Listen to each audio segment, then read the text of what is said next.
Once again, we're happy to be here today. And I'm the chairman of the Ama Mutsun tribal band.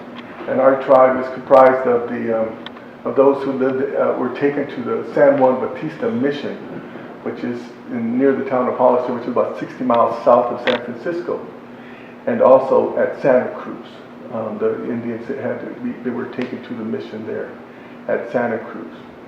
And our creation story tells us that the Creator put us on these lands to take care of the lands and to take care of Mother Earth and the wind and the waters and the air and all life, all life.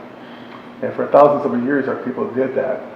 And then came some terrible times when the Spaniards came. They enslaved our people and they beat them and they brought diseases and they raped the women and stuff. And that was followed by the period of the Mexican period, which was about 25 to 30 years. And during that time, there was more enslavement and more brutality. And then the American period. And right after the Americans took over California, there was a gold rush, and the Indians were pushed off their lands and taken. And because of that, our ancestors were not able to teach their children love and compassion and understand their responsibilities to Mother Earth. And that went on for generations and generations.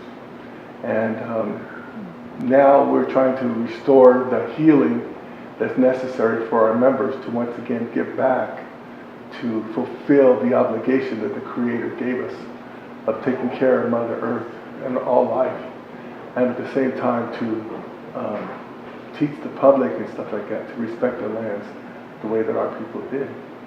And so I think that what we'd like to ask today is about historic trauma and healing. I know that those are topics that you talk about and you have a lot of knowledge on. And I just was hoping you would talk to us today about those things. I come from Tibetan culture, which is also similar to, in many ways, the culture of native people on this land. There have been lots of trauma in Tibet. I don't have to get into the details, perhaps you're very aware of the violence and aggression that happened to people in Tibet. Yes, it continues to be. And not a very long time ago, just a few decades ago, and now it's still continuing. But we are also using our spirituality and to find peace and also healing in this phase of lots of suffering and pain. Sometimes it takes time for us to be healed. We can't really force sometimes the process of healing. It takes time. Yes. It's just like when you have a wound on your body. There's lots of things you can do. You can clean it, you can protect it, but also you have to allow the wound to take time to be healed. You can't really force it to be healed right there because you want. And I feel this is true with the trauma wound that many of us have in our psyche, in our heart. So it takes some time.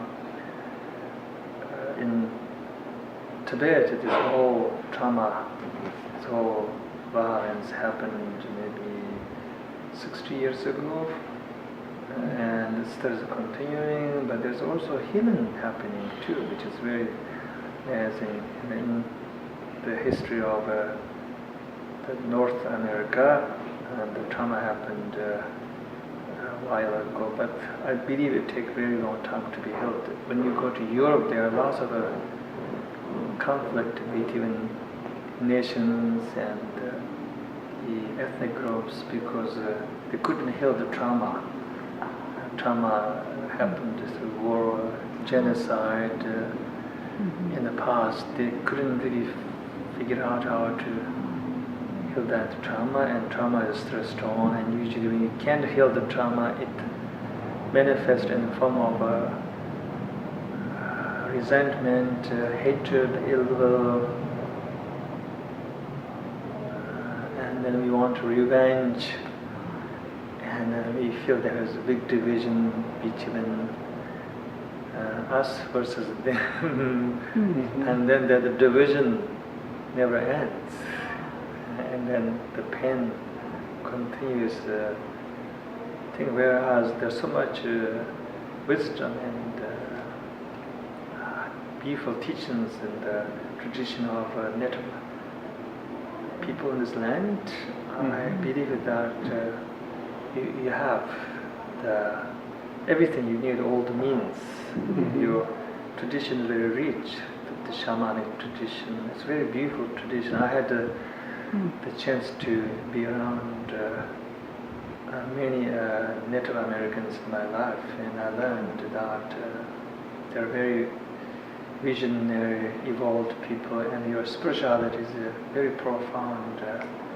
So you can use your spirituality and to heal the wounds of your people, and not only that, you can also share your wisdom with other people.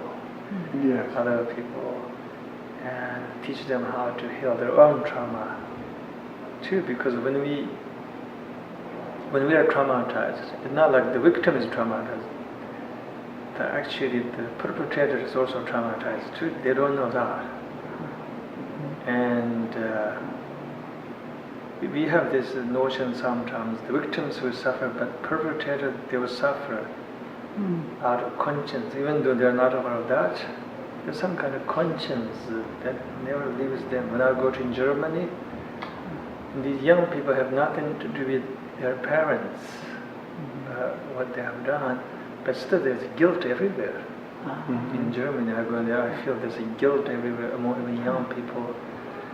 So sometimes they have to find a way to forgive themselves and also be totally sorrowful and be apologetic to the people whom their ancestors caused so much destruction.